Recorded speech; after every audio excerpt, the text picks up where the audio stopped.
Segunda parte, preparando os alicerces. Deixe que pensamentos nobres venham de toda parte. Rig Veda 14. A saúde tem origem em um só lugar. Neste momento, o leitor já deve ter compreendido totalmente o conceito que venho desenvolvendo.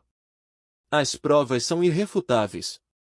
Discutimos problemas comuns mais sérios como hipertensão, doenças cardíacas, câncer, obesidade, fadiga crônica, depressão, estafa e distúrbios emocionais.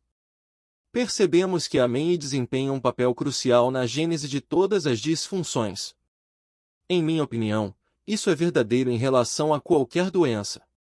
As úlceras ocorrem em pessoas tensas e ansiosas. A colite ulcerativa, uma disfunção intestinal dolorosa, aflige os compulsivos e obsessivos. A impotência e vários outros distúrbios sexuais são causados pela ansiedade de desempenho. Os acidentes acontecem com mais frequência com pessoas distraídas. A lista de exemplos bem documentados é enorme. À medida que nos aprofundamos na patogênese das doenças, contudo, uma verdade básica vem à luz: todas elas resultam da interrupção do fluxo de inteligência. Quando falam de inteligência, as pessoas pensam automaticamente na capacidade de lidar com conceitos intelectuais. Acontece que a inteligência não está apenas no cérebro, mas também nas células, nos tecidos, no sistema nervoso central. Enzimas, genes, receptores, anticorpos, hormônios e neurônios são expressões de inteligência. E eles são inteligentes. Regulam funções essenciais com grande habilidade, e fazem isso longe das fronteiras do intelecto, por assim dizer. Embora todas essas expressões de inteligência sejam identificáveis, a inteligência em si não pode ser localizada, ela permeia todo o universo. A inteligência é a mente e, como veremos, abarca todo o cosmos.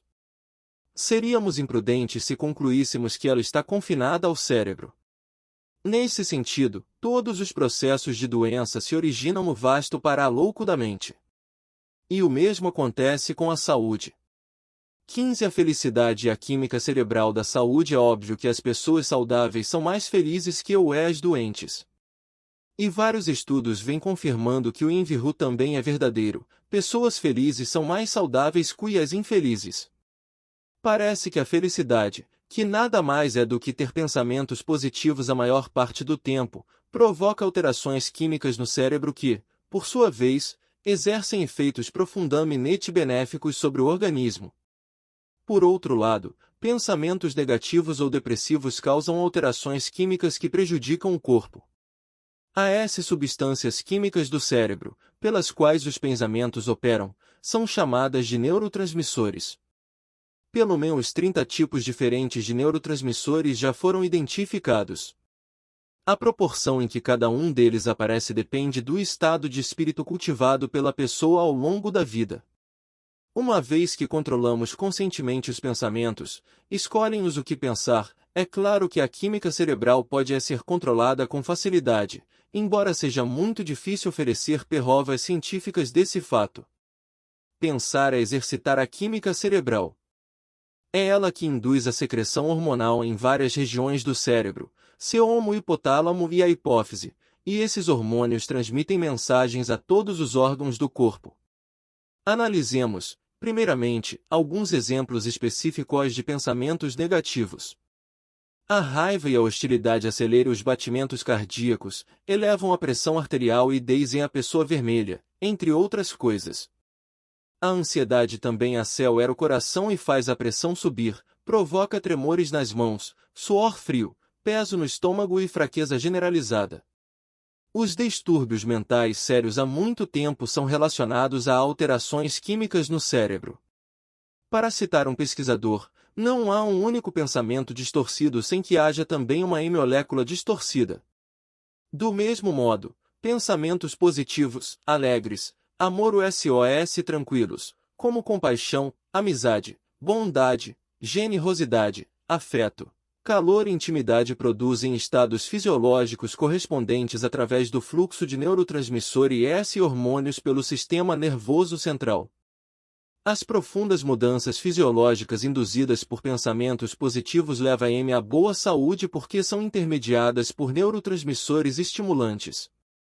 Se, como já vimos, o sistema imunológico estiver enfraquecido devido à raiva, apatia, ressentimentos, conflitos e tristeza, então os pensamentos positivos aumentam a resistência do organismo à doença através de um processo semelhante, cujo resultado é inverso. O efeito placebo é um exemplo desse conceito. O placebo é um comprimido feito de açúcar e corante.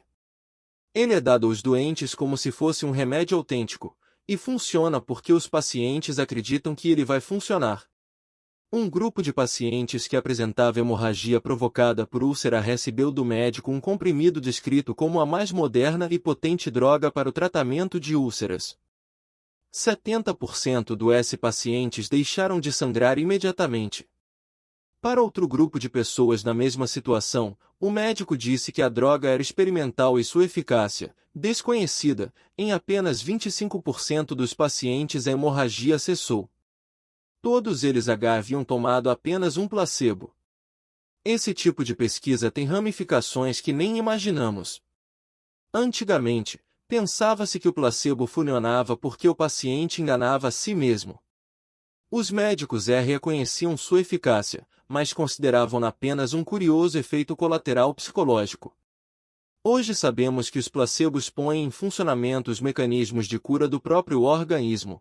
Já descrevi os anestésicos naturais que o corpo produz com essa finalidade. Os placebos são os melhores remédios do mundo. Os pesquisadores estão começando a ver as possibilidades oferecidas pelo emprego do efeito placebo no tratamento de problemas orgânicos graves, inclusive o câncer. Norman Cousins cujos livros despertaram o público para esse fato, afirma: o placebo não é um remédio, mas um médico interior. Os placebos funcionam pela liberação de neurotransmissores. Isso significa que a substância ativa dos placebos são os pensamentos do paciente.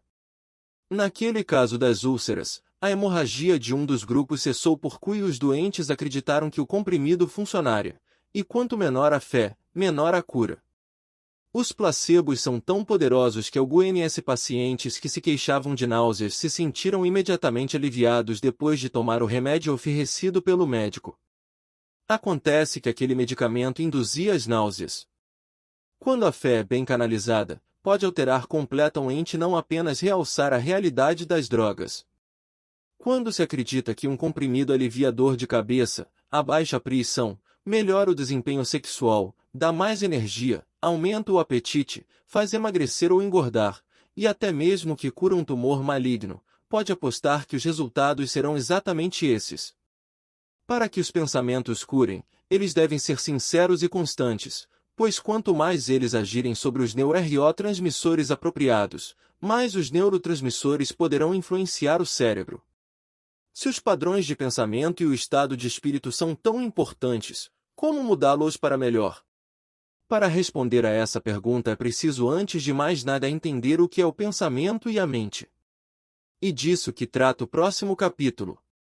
16 Pensamentos, impulsos de inteligência, a mente humana, um reservatório de inteligência. Este livro nada mais é que a expressão dos meus pensamentos, que chegam até a mente do leitor através de seus sentidos. Olhe em volta e verá os pensamentos se manifestando em todos os lugares. A cadeira em que está sentado se originou de um pensamento, assim como a casa ou o apartamento em que mora, a cama em que dorme, as roupas que usa, o alimento que come, o trabalho que faz. Não há como contestar este fato óbvio. Tudo que o ser humano fabrica, estradas, carros, jatos, espaçonaves, computadores, romances góticos, doces, são pensamentos manifestos. Alguns deles são seus, mas a maioria vem de pessoas que você nem conhece. Mas todos surgem naturalmente da mente humana, que, portanto, é o reservatório da inteligência criativa. Quando os pensamentos férteis são bem organizados, transformam-se com facilidade em ação, e dessa ação resultam manifestações externas como livros, objetos e corpos saudáveis. O caminho que liga a consciência à criação permeia todas as nossas experiências, apenas não prestamos atenção nele. Se o fizéssemos, uma nova vida viria à luz. Por exemplo, vamos supor que eu sou um artista. Os impulsos de inteligência que nascem em minha consciência, minha mente, quando bem organizados, conduzem à ação. Junto tela, tintas, pincéis e começo a misturá-los de forma organizada. O resultado será algo novo criado por meus pensamentos, um quadro. Para que a pintura se materialize algumas premissas indispensáveis: a consciência, ou mente, da qual nascem, b, meus pensamentos, ou impulsos de inteligência criativa, eles surgem, c, de forma organizada e, d, levam à ação, que culmina em, e, m o quadro. Uma pintura relativamente satisfatória do Taj Mahal sob o luar. A capacidade de organizar pensamentos é tão inata quanto os próprios pensamentos, ou o fato de eles serem inteligentes. Toda atividade que não é casual, e nenhum ato criativo é casual, traz embutido o poder de organização. Assim, quando o arquiteto faz a planta de uma casa, cada linha traz em si a capacidade de se manifestar como parte da estrutura física completa. As ideias literalmente possuem a faculdade de se transformar em objetos. Tendemos a ignorar esse poder pelo fato de ele estar muito entranhado em nossa inteligência. Quando a mente quer que a mão se feche, a resposta é automática, mas é preciso um curso inteiro de fisiologia para explicar que esse movimento é comandado pelo cérebro através de neurotransmissores, hormônios, descargas elétricas, enzimas e músculos, para não citar a inteligência que mantém a vida e o corpo como um todo. Na verdade, podemos definir mente como a estrutura que processa o poder de organização. E as coisas que não foram criadas pelo homem, os objetos da natureza? Eles se inserem em duas categorias, animados e inanimados. Isso não significa que todas as culturas vejam as plantas e os animais como seres animados, e o fogo, a terra e o vento como inanimados. A ciência já admite que todos os níveis de seres vivos possuem inteligência. O poder organizado vai do cérebro até o núcleo das células. No momento de nossa concepção, o óvulo fertilizado nada mais é que um conjunto de instruções organizadas codificado numa molécula de DNA. Essas instruções criam um ser humano. Quando dão origem a um Albert Einstein, a capacidade de mudar o mundo pelo pensamento dá um grande passo. Os elementos bioquímicos de uma única célula se transformam na mente supercriativa de Einstein. O poder de organização da vida, ou o conhecimento, é infinito. Analisemos os seres inanimados da natureza. Pegue uma pedra e fracione-a, esmigalhe, esfarele, separe os elementos químicos básicos, os átomos e seus constituintes fundamentais. O que vemos? Organização. Vemos prótons, elétrons e outras partículas dispostas de forma organizada. E essa organização é automática e inteligente. Todos os seres inanimados da natureza possuem um conhecimento próprio. A questão é, tudo o que aprendemos do universo através dos sentidos, ou seja, as coisas feitas pelo homem e as naturais, animadas ou inanimadas, é expressão do poder organizador, ou conhecimento. Já discutimos como esse conceito se aplica à nossa mente.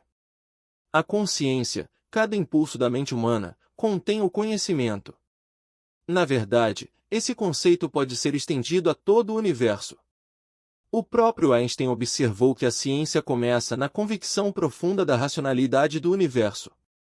Ele disse que se sentia espantado com a harmonia das leis naturais, e acreditava que essa harmonia apontava para uma inteligência superior. Um dos conceitos mais famosos dos Vedas é o de que eu sou isso, tu és isso, tudo é isso, e isso simplesmente é. Não se trata de uma charada mística, pois isso é a inteligência. Tudo no universo, então, emerge da consciência como conhecimento. Isso significa que a única coisa tangível e real do universo é o conhecimento. Esse conhecimento, o poder organizador, situa-se na consciência, e o mundo material não é real. A realidade própria das coisas materiais é inegável, as estrelas, as rochas, os cogumelos e os cangurus estão aí, mas, na origem, elas são a manifestação de uma realidade fundamental, o conhecimento. Napoleão Hill, que criou uma teoria para se obter sucesso na vida baseada nesse conceito, afirma: não olhamos para o visível, e sim para o invisível, pois o visível é transitório e o invisível, eterno. Vamos analisar essa afirmação na prática. Primeiro, temos uma consciência na qual residem todos os impulsos de inteligência criativa, que são expressos na forma de pensamentos. Quando esse processo se dá de forma organizada, ou seja, pelo poder organizador, ou conhecimento, eles levam à ação, que resulta em criação material. E o processo que ocorre dentro de nós acontece em todo o universo. Nossos impulsos são iguais a todos os outros impulsos de inteligência. Nós os chamamos de pensamentos porque é assim que os entendemos. O pássaro que sobrevoa o Atlântico também tem um impulso de inteligência a guiá-lo, que o faz migrar e, antes disso, estocar alimento, escolher a estação certa, etc. O impulso do pássaro é um tipo de pensamento, e só não o consideramos assim porque estamos acostumados à ideia de que os pensamentos são um atributo humano. Mas também poderíamos dizer que são pensamentos que levam as abelhas a recolher o pólen e transformá-lo em mel. Toda a natureza, portanto, é um universo pleno de todos esses tipos de impulsos, ou pensamentos, que se expressam na infinitude da criação. O mesmo acontece com o nosso corpo. A mesma inteligência infinita opera nele. Só que estamos acostumados a pensar que a inteligência só existe no cérebro, ou seja, para nós, inteligência é igual a capacidade intelectual. No entanto, com essa nova percepção, descobrimos que a inteligência permeia todas as células do organismo. A complexa máquina formada por coração, rins, sistema endócrino e imunológico é uma manifestação do poder organizador. Chegamos à conclusão inevitável de que a mente, consciência ou inteligência, é intrínseca a todo o universo. Nossa própria mente é a expressão dessa inteligência, dela a consciência humana extrai uma infinidade de oportunidades.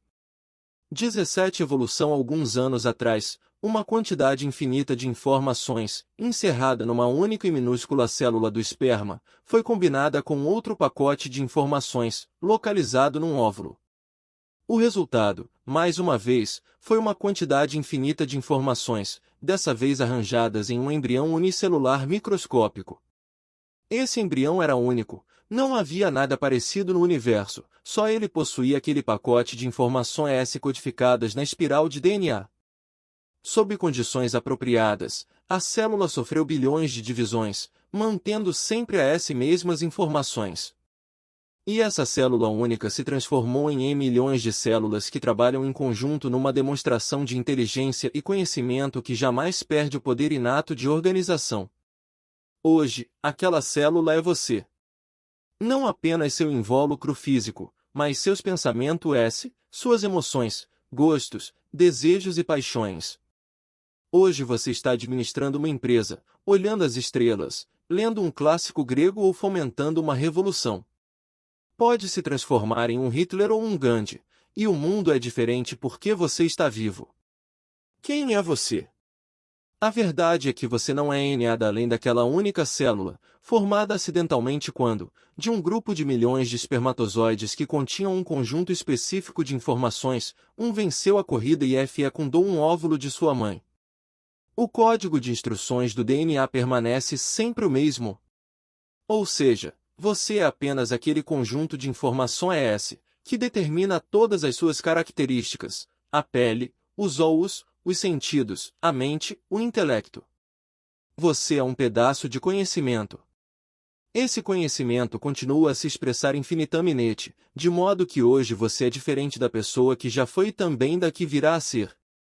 E o mais paradoxal é que o fluxo de mudanças só é possível graças ao código imutável inscrito em seu DNA. Operando ao mesmo tempo, o mutável e o imutável produzem o crescimento contínuo. A isso chamamos evolução. Evoluir não significa tornar-se diferente ou adquirir mais conhecimento. O conhecimento já nasce completo e infinito. Mas a expressão desse conhecimento se expande. Há um limite para a expansão e, portanto, para a evolução? A visão materialista da ciência pode nos levar a pensar que a evolução é apenas uma escada por onde sobem os organismos primitivos até terminarem seu desenvolvimento como espécie. Contudo, a ciência está a ponto de entender a evolução como algo diferente. A evolução é a natureza da vida. Citando o eminente médico e pesquisador Jonas Salk, devemos ter em mente que a evolução permeia tudo. Antes da evolução biológica, há a evolução pré-biológica, antes desta, a evolução do cosmos. Depois da evolução biológica, há a evolução metabiológica, a evolução da consciência, e da consciência, assim como a consciência da evolução. A evolução se dá dentro da mente como resultado da experiência humana, que nós metabolizamos e incorporamos a nós o ser. O pensamento e a criatividade humanos se desenvolveram como reação ao ambiente.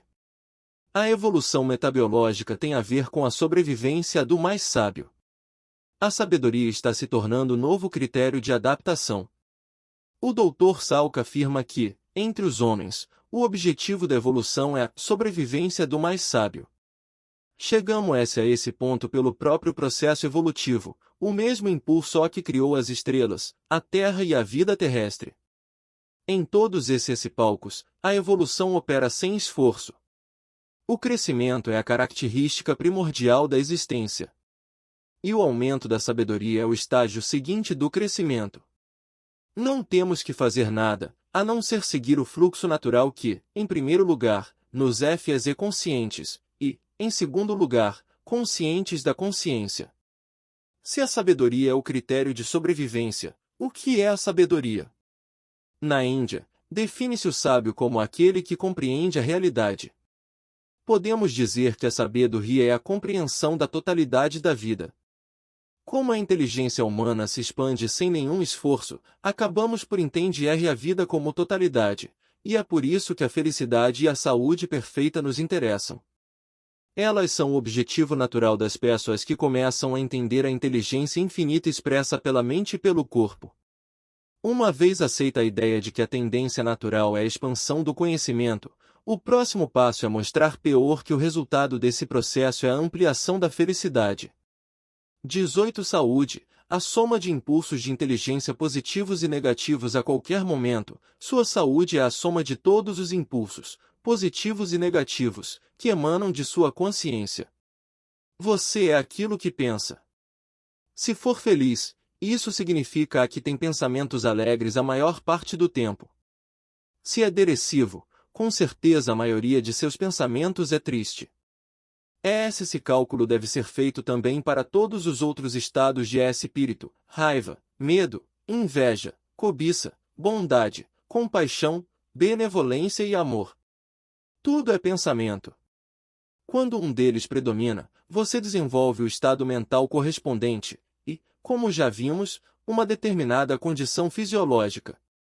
Na verdade, podemos reafirmar a conexão psicofisiológica em uma sentença: para cada estado de consciência há um estado fisiológico correspondente. Se você anda tendo pensamentos hostis, por exemplo, eles se refletirão em seu humor, na expressão de seu rosto, no seu comportamento social e no seu bem-estar físico.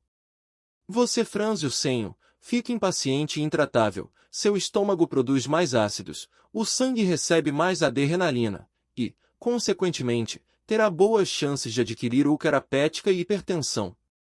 As pessoas observadoras não terão nenhuma dificuldade para adivinhar seus pensamentos. E as células de seu corpo estarão registrando-os com precisão ainda maior. Na maior parte dos indivíduos, a conexão psicofisiológica opera mais ou menos aleatoriamente. Os pensamentos surgem da interação com o mundo, afetam o corpo positiva ou negativamente, e deixam uma impressão duradoura na forma de humores, propensão a doenças, sintomas reais de enfermidade e desgaste orgânico, que chamamos de envelhecimento. Temos pouco controle consciente sobre tudo isso. Contudo, é claro que alguns pensamentos são controláveis, o que deixa uma porta aberta para o crescimento na direção certa, o domínio do self. O domínio do self é tradicionalmente denominado iluminação. Uma vez que esse conceito não é muito bem compreendido em nossa sociedade, vamos discuti-lo detalhadamente mais tarde. Mas, em termos simples, a iluminação é o controle sobre a conexão psicofisiológica. A mente altamente desenvolvida não é presa de influências aleatórias da saúde deficiente, ela domina os pensamentos. Portanto, seus pensamentos são alegres e saudáveis. Esse tipo de domínio não é uma coisa especial ou anormal. Ele é simplesmente uma extensão da capacidade normal de controlar alguns pensamentos. Quando encontra espaço para se expandir e evoluir, essa capacidade natural leva à saúde perfeita e à felicidade. E isso que o Dr. Salk quer dizer com a sobrevivência do mais sábio. Como a evolução faz parte da natureza da vida, não temos que fazer nada para evoluir na direção certa. Para adquirirmos o domínio do self e todos os benefícios que isso traz para a saúde, é preciso apenas permitir que a infinita inteligência de a mente e do corpo trabalhe conjuntamente. Essa é sua intenção. Quando deixamos de interferir e somos suficientemente sábios para permitir que a conexão psicofisiológica haja a nosso favor, nossa mente se precipita na direção da saúde perfeita. 19. Vida e longevidade. O problema do envelhecimento. O envelhecimento é a deterioração natural do funcionamento físico e mental, que culmina com a interrupção de todas as funções, a morte. Os mecanismos do envelhecimento ainda não estão claros. Até recentemente, os cientistas não demonstravam muito interesse pela questão, e não há muita pesquisa realizada nessa área. Contudo, o funcionamento de cada órgão, separadamente, já foi muito estudado, e só há uma maneira de descrever seu envelhecimento: ele declina ao longo do tempo. Os hormônios também foram bem estudados, e os pesquisadores encontraram interessantes alterações de sua concentração no sangue, especialmente no que diz respeito àqueles secretados pela hipófise e pelas suprarrenais. À medida que as POAS envelhecem, o sangue passa a receber mais TSH, o hormônio que, produzido pela hipófise, estimula a tiroide, e menos sulfato de desidroepiandrosterona, que vem das suprarrenais. Enion precisa decorar esse nome. Eu o conheço apenas porque fiz parte de algumas pesquisas. Esse fenômeno, que tem importantes implicações na reversão do processo de envelhecimento, é discutido na quarta parte deste livro. Algumas pesquisas recentes realizadas com animais, que podem ou não se aplicar ao ser humano, jogam um pouco de luz sobre os mecanismos do envelhecimento. Descobriu-se, por exemplo, que o jejum periódico aumenta o tempo de vida dos ratos. O jejum é tradicional em muitas culturas e em todas as religiões. A primeira refeição do dia chama-se de jejum. A prova dos benefícios fisiológicos do jejum pode estar no fato de ele aumentar as taxas do hormônio de crescimento. Um dos efeitos desse hormônio é o estímulo da produção de linfócitos T, que são liberados pelo timo e desempenham um papel importante na manutenção da imunidade. O envelhecimento e as doenças a ele associadas, como a artrite, ocorrem quando a reação imunológica do organismo é fraca. Também se sabe que os exercícios físicos aumentam a presença do hormônio de crescimento. A ciência comprova, assim, o que muitos leigos intuem: exercícios físicos e jejum prolongam a vida. A sabedoria popular também diz que uma boa noite de sono ajuda a viver mais, e acontece que o nível de hormônios de crescimento aumenta durante o sono. Os aminoácidos arginina e ornitina têm o mesmo efeito, é por isso que eles vêm sendo vendidos como uma pílula da juventude, com o suporte de livros sobre a extensão da vida. Ainda é muito cedo para dizer se as tentativas de aumentar os níveis do hormônio de crescimento através de jejum, exercícios e suplementos prolongarão a vida, mas as últimas pesquisas são promissoras. Devo dizer que o jejum traz inconvenientes se for muito prolongado, como a deficiência de calorias e proteínas e o enfraquecimento do sistema imunológico. As autoridades da área dão os seguintes conselhos: durante algumas semanas, reduza a quantidade diária de alimentos, evite comida industrializada, rica em gordura, sal e açúcar, e aumente progressivamente a ingestão de frutas e verduras. Depois de tomar essas providências, inicie o jejum pulando uma das refeições ou substituindo-a por leite ou suco. Se fizer jejum de um dia inteiro, basta um por semana.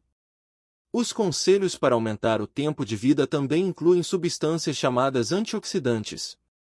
Parece que o envelhecimento e suas mazelas, como o endurecimento das artérias, ocorrem por causa dos radicais livres. Os radicais livres são elementos altamente reativos que criam ligações químicas anormais no tecido orgânico. Eles são o resultado de interações entre as células e agentes externos que o corpo absorve do ar poluído, da fumaça do cigarro, da água não tratada e de certos alimentos. O oxigênio é consumido nessas reações. Somos aconselhados a tomar antioxidantes porque eles evitam a formação de radicais livres ao impedir que o oxigênio faça ligações químicas. Vários desses antioxidantes são encontrados em alimentos naturais, mas para prolongar a vida você deve reforçá-los com suplementos. Eles estão à venda na forma de comprimidos de vitaminas A, C e E, ácido pantotênico, e dos conservantes BHT e BHA. Também é fácil comprar os minerais zinco e selênio e os aminoácidos cisteína, ornitina e arginina, igualmente recomendados. Como esta é uma área ainda nebulosa, eu não indico as doses prescritas pelo programa de extensão da vida, nem endosso suas recomendações. Em primeiro lugar, os conservantes possuem efeitos tóxicos conhecidos e, em segundo, o fato de querermos alimentos sem conservantes e ao mesmo tempo comprarmos cápsulas de conservantes mostra que não temos nenhum conhecimento conclusivo a esse respeito. Há muito tempo os entusiastas da vitamina E falam de sua capacidade de retardar o envelhecimento, mas mesmo que concordássemos com isso, e nem todos os pesquisadores concordam, ainda não se chegou à dosagem adequada. Estresse emocional e preocupações aceleram o envelhecimento. Operando no eixo neuroendócrino que já nos é familiar, os pensamentos estressantes são traduzidos, no cérebro, como neurotransmissores. Estes, por sua vez, afetam a concentração dos hormônios do estresse, como o ACTH na hipófise.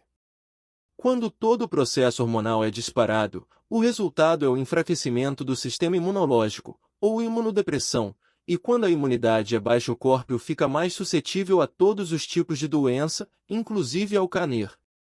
Portanto, acredita-se que um dos benefícios da eliminação do estresse é o possível prolongamento da vida.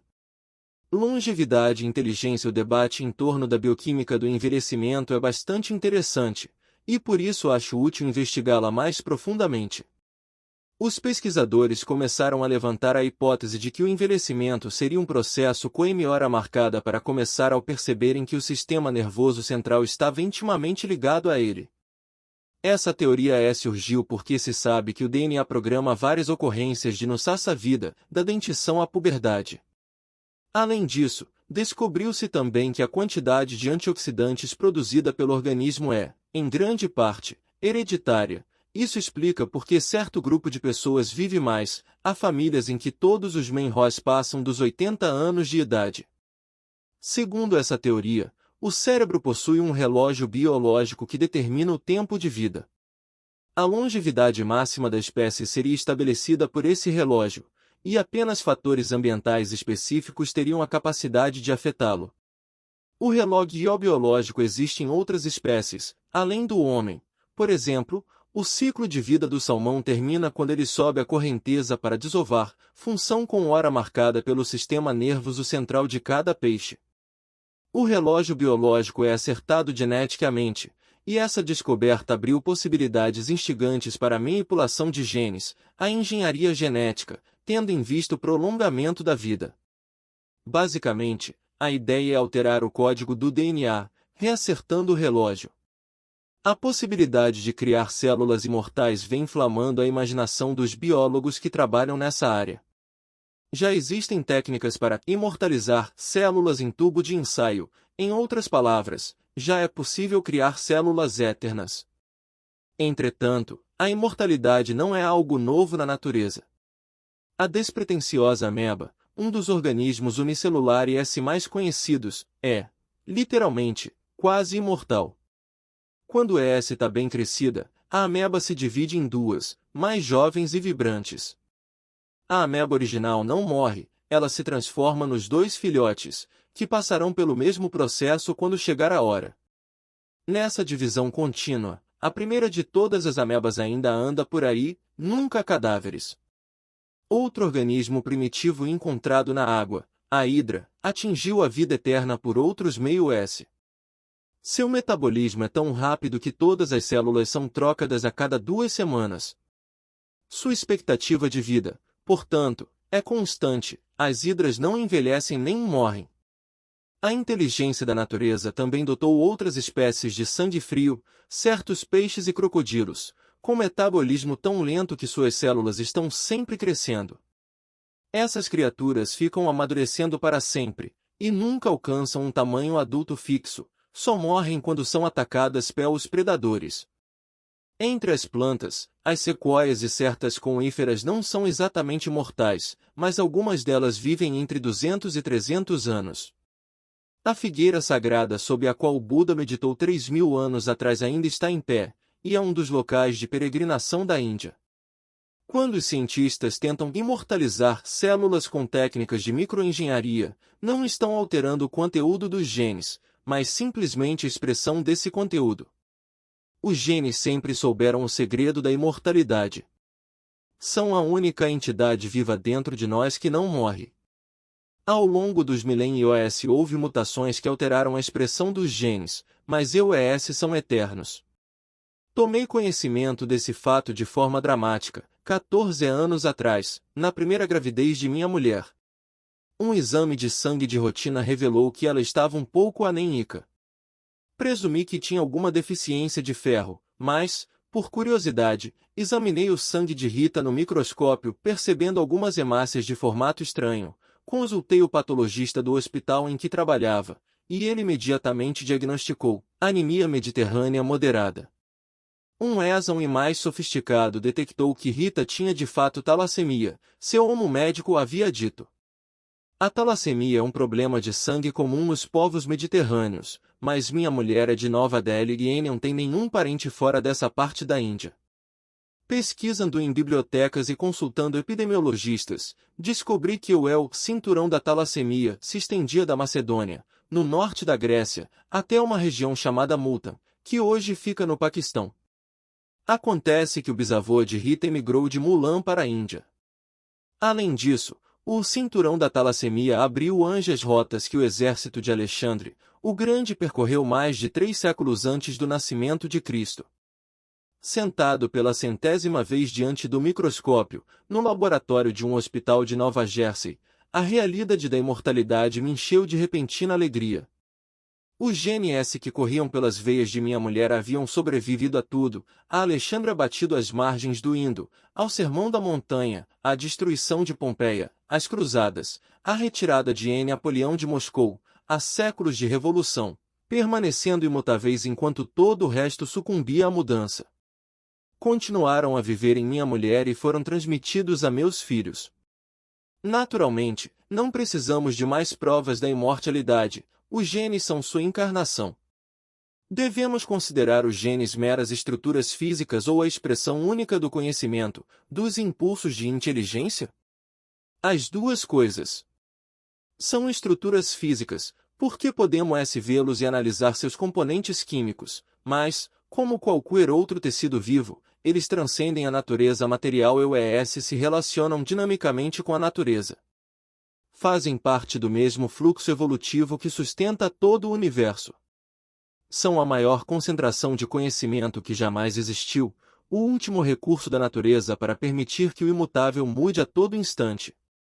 Como nossos pensamentos, os genes jamais serão os mesmos depois deste momento, mas sua estabilidade química faz com que todos os instantes se juntem para criar a vida de um ser humano. O lar dos genes são as nossas células, mas eles foram educados no cosmos.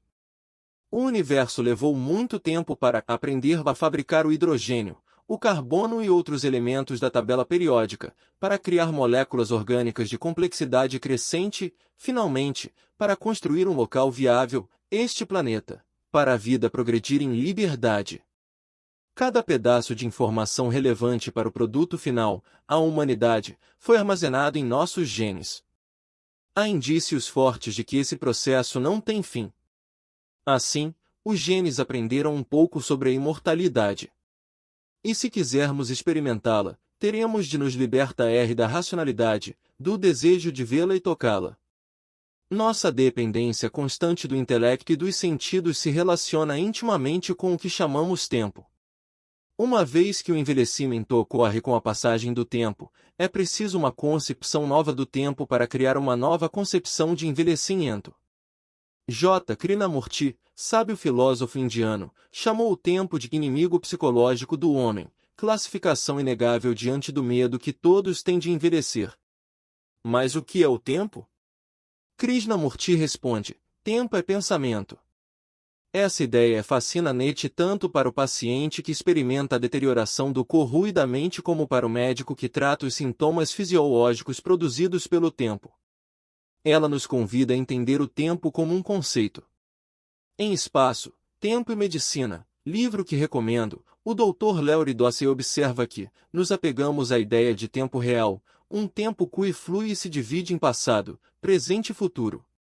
E essa crença no tempo cronológico fundamenta nossas suposições acerca da saúde e da doença, da vida e da morte. Mas esse tipo de pensamento é típico de uma ciência antiga.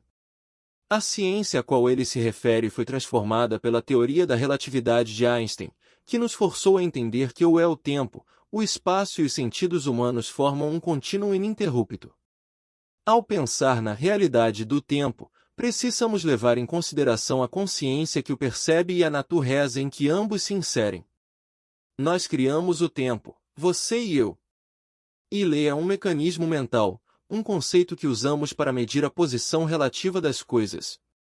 Não devemos considerar o tempo como uma entidade. Ele é apenas um companheiro no contínuo espaço e tempo, e mudanças específicas nesse contínuo podem alterá-lo. Einstein foi o primeiro a postular que, se viajássemos à velocidade da luz, 300.000 km por segundo, dilatariam-os o tempo.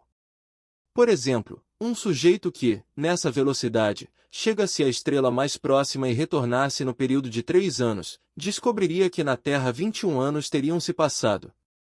As células do corpo dele estariam mais jovens que as das pessoas que não fizeram a mesma viagem. Esse indivíduo experimentaria, assim, o envelhecimento relativo. Mas essa questão envolve mais do que a física da velocidade.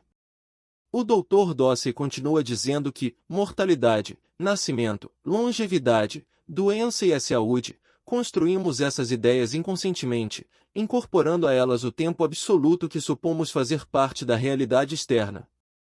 Mas se Einstein estava certo ao afirmar que toda realidade começa e termina na experiência, não existe realidade externa que empreste sentido a esses eventos. A saúde começa e termina na experiência.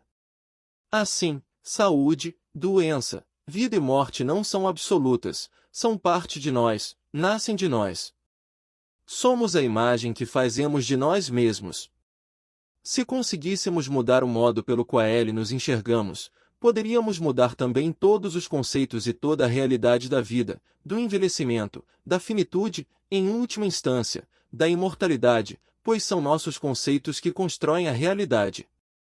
São eles que estruturam todo o universo material. Pense nisso por um momento. De que é feito seu corpo? De tecidos e células que, afinal, não passam de um arranjo organizado de moléculas e átomos. As partículas subatômicas são menores ainda, e existem desde que o mundo é mundo. Elas não foram criadas quando você nasceu, nem morrerão quando suas células forem decompostas. Elas são parte da matéria do universo e, portanto, do contínuo espaço-tempo. É a sua organização específica que faz você ser quem é. Na verdade, seu corpo não tem hoje as mesmas partículas que tinha alguns anos atrás. Graças à contínua substituição de células velhas por novas, a organização do corpo está sempre mudando. Não pense nele como uma estátua, mas como um rio. Heráclito, um filósofo da Grécia Antiga, tem uma frase que há séculos descreve nossa natureza: você não pode entrar duas vezes no mesmo rio, pois a água nova não para de fluir. A analogia com o rio é particularmente bonita e adequada. Desde que o fluxo da mudança interior seja constante, seremos sempre saudáveis. O envelhecimento é a estagnação desse fluxo. Há muito a fazer pelo corpo em termos físicos antes de se alcançar o ponto em que tudo o que é necessário é a sabedoria. Sempre penso na fisiologia humana quando leio o que Hermann Hesse escreveu em Siddhartha: o amor é um rio, fique a seu lado, aprenda com ele. Porque queria se conhecer, Siddhartha permaneceu ao lado do rio. Ele queria aprender com ele, queria ouvi-lo. Parecia a LH que o entendimento do rio e de seus segredos desvelaria muito mais segredos, todos os segredos. Hoje ele viu apenas um dos segredos do rio, um segredo que prendeu sua atenção. Viu que a água fluía e fluía, mas ainda estava lá, era sempre a mesma e, ao mesmo tempo, nova. Quem pode entender ou conceber essa ideia? Ele não entendia, tinha apenas uma suspeita tênue, uma vaga lembrança, vozes divinas. Como esse rio, seu corpo é sempre o mesmo e, ao mesmo tempo, novo. Você não é matéria estática e absoluta. O media matéria já foi poeira interestelar, e a natureza tem usos futuros para ela no cosmos. Neste exato momento, o carbono de seus ossos e o oxigênio de seu sangue se movimentam numa troca dinâmica com o mundo através da digestão, da respiração e da eliminação. Para cada átomo que está em casa há um viajando e um segundo esperando na estação. Assim, se o seu corpo físico não parece ser você, assemelhando-se demais com a enxurrada que desce a montanha ou com os restos que vão para a lata de lixo, quem é você? Você é o arranjo, o poder organizador, o conhecimento, a inteligência, o impulso de consciência que projetam o material que lhe dá essa forma. Você é uma realidade não matéria L, completa, dinâmica e ao mesmo tempo estável, com infinita capacidade de evoluir. Devido à própria expressão infinita, essa realidade parece mudar, evoluir, enfraquecer e morrer. Mas, basicamente, ela se afasta da aparência de mudança, pois a inteligência se controla a mudança. Mais tarde vamos discutir como a ciência contemporânea, através de um ramo chamado física quântica, explica esse fenômeno. Por enquanto, basta-nos ver que a humanidade intui essa verdade há vários séculos. Falando da natureza básica do homem, o Bhagavad Gita declara: ela não nasce, nem morre, nem deixa de ser, já que nunca foi. Não nascida, eterna, permanente, antiga, ela não morre quando o corpo morre. Armas não conseguem feri-la, nenhum fogo a queima, a água não a molha, nem o vento a seca. Ela é eterna, onipresente, estável, imutável, tudo ao mesmo tempo. E invisível, inconcebível, inalterável. Nessa passagem, ela é a inteligência. Ela funciona dentro de você como elemento formador, e portanto é você. Para descrever as forças básicas do universo, a ciência utiliza a palavra campo. Assim como um campo magnético organiza um punhado de limalha de ferro sobre uma folha de papel, o campo coletivo do universo organiza corpo e mente. Desse campo nascem os impulsos responsáveis pela criação. Tudo que vive e morre faz parte desse campo e nunca o deixa. Trata-se do campo de todas as possibilidades. Ao trazer a questão do envelhecimento até este ponto, sabia que iríamos além da discussão de níveis hormonais e comprimidos para prolongar a vida. Já havíamos percebido, ao toquear na questão dos processos de doença, que a saúde reside no self. Agora, chegamos ao self, nossa inteligência consciente. Se o usarmos a serviço das velhas crenças nascidas de um passado milenar de tristes experiências, a doença e o envelhecimento serão inevitáveis. Nesse caso, para sermos justos com nossos filhos, deveríamos informá-los de nosso pobre legado. Mas achou que o nosso atual estágio de evolução, aquele que o Dr. Saelika apresentou como a sobrevivência do mais sábio, nos levará à expansão do self. Essa expansão será fácil, porque vem de dentro. Mas a atitude que prepara o solo para essa nova semente é a disposição de crescer. As doenças e o envelhecimento existem porque certos mitos e preconceitos impelem as pessoas ao declínio. Nosso atual sistema de crenças, em outras palavras, o que esperamos de nosso corpo, se desenvolveu através de séculos de condicionamento cultural e doutrinação. A maioria de nós, por exemplo, lembra-se do espanto ao perceber que a acupuntura funciona. Não tínhamos certeza de que a anestesia química era absolutamente necessária em cirurgias? Esse sistema de crenças está fortemente arraigado em nossa fisiologia, e por isso consideramos verdadeiro. O homem comum se deteriora ao longo do tempo por causa dessa verdade, ao passo que aquele que consegue viver saudável por muito tempo é considerado uma normalidade. Mas tudo isso pode e vai mudar com a conexão psicofisiológica. Sejam quais forem nossos pensamentos e crenças, eles são intermediados pelo sistema nervoso central, e é por isso que o velho modo de pensar se entranhou em nossas células. Quando mudamos as mensagens emitidas pelo sistema nervoso central, o corpo não tem saída a não ser muda também. Primeiro, será preciso jogar fora os resíduos de ideias ultrapassadas, é preciso disposição para ter saúde perfeita para sempre. Assim, a inteligência do corpo e da mente é liberada, dará mais um passo na evolução. A existência de livros como este são uma prova de que essa é a tendência atual. A próxima questão a ser considerada, portanto, é o que esperamos de nós mesmos daqui para frente. 20 do homem ao super-homem. Durante milhões de anos, o homem evoluiu de um organismo unicelular para uma criatura de potencial ilimitado. Hoje ele se encontra no limiar de descobertas cada vez mais ousadas. Mas, na natureza, tudo é precedido pela descoberta que se dá dentro da mente humana. A qualidade de nossa mente é diretamente proporcional à qualidade do mundo que construímos. A tecnologia criada para o lazer vem do desejo de deixar o corpo confortável. As pesquisas surgem da insatisfação pelas limitações. Todo desejo encontra um meio de se realizar, porque desejo e ação surgem ao mesmo tempo. Era isso que queria dizer que eu ando discutir o poder organizador que existe em cada porção de conhecimento. Agora desejamos saúde perfeita e longevidade. O que precisamos descobrir para alcançar esse fim?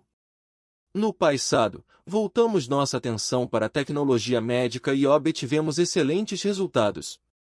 Erradicamos quase todas as doenças infantis, aprendemos a evitar a dor e com isso abrimos campo para as técnicas cirúrgicas modernas, e ensinamos às pessoas a importância da asepsia, o que, por si só, ajudou a prolongar a vida humana mais do que qualquer outra coisa. Se nossa sociedade ainda padece de males físicos, então talvez seja preciso voltar a atenção para outro lugar. Reconheceremos a direção correta porque, como a evolução humana tem demonstrado, toda vez que há um avanço, o desejo que o induziu e os meios que o tornaram possível foram criados pela natureza. Outro fato facilmente observável é que há pessoas que de fato conseguem viver mais e melhor. O psicólogo Abraham Maslow dedicou a carreira ao estudo desses casos, pois sentia que enquanto a psicologia e a psiquiatria se concentrassem em personalidades doentes não conseguiriam responder à sua pergunta: como o homem pode continuar a crescer? Maslow percebeu que a resposta a essa questão não é nem impossível nem um exercício de futurologia. Tudo o que temos a fazer é rebuscar o melhor de nós. Maslow estudou indivíduos bem-sucedidos, pessoas que tinham inegável capacidade de pensar, escrever, pijar, compor ou administrar grandes corporações. Mas Maslow estava interessado no homem interior, e o que ele descobriu lança nova luz sobre cada um de nós. Em primeiro lugar, ele percebeu que aquelas pessoas eram muito mais saudáveis, felizes e sábias do que o normal. Além de serem abertas para a vida, tinham certeza de criar o próprio destino. Como premissa básica, esses 6 indivíduos acreditam no valor do self. Toda vez que deparavam com um obstáculo externo, procuravam a solução dentro de si mesmos. Essas pessoas, segundo Maslow, elas não ultrapassam 1% da população, descobriram a conexão psicofisiológica sozinhas. E o mais importante é que como se encaram de maneira positiva, seu corpo e sua mente trabalham juntos para manter a saúde. Nas palavras de Maslow, esse tipo de indivíduo sabe intuitivamente o que é bom para ele. As decisões que toma espontaneamente não teriam mais eficácia se fossem planejadas. Como é a vida dessas pessoas? No que diz respeito às suas realizações, Maslow encontrou acontecimentos muito diferentes. Contudo, tinham em comum a crença de que criavam alguma coisa. O mundo material não lhes ofereceu nenhum prazer que se igualasse aos instantes de êxtase nos quais experimentavam a liberdade interior e a criatividade. Esses momentos de descoberta e inspiração iam e vinham à sua revelia. Fora dessa grande vivência, até mesmo essas pessoas sofriam, definhava e se sentiam confusas. Mas esses momentos especiais aconteciam em quantidade suficiente para torná-las seres humanos extraordinários. De acordo com Maslow, além de criativos e alegres, esses são instantes de perfeita saúde. Assim, aqui está nossa pista. Quando a sociedade se levar ao nível das melhores pessoas que já produziu, a saúde perfeita se tornará uma realidade.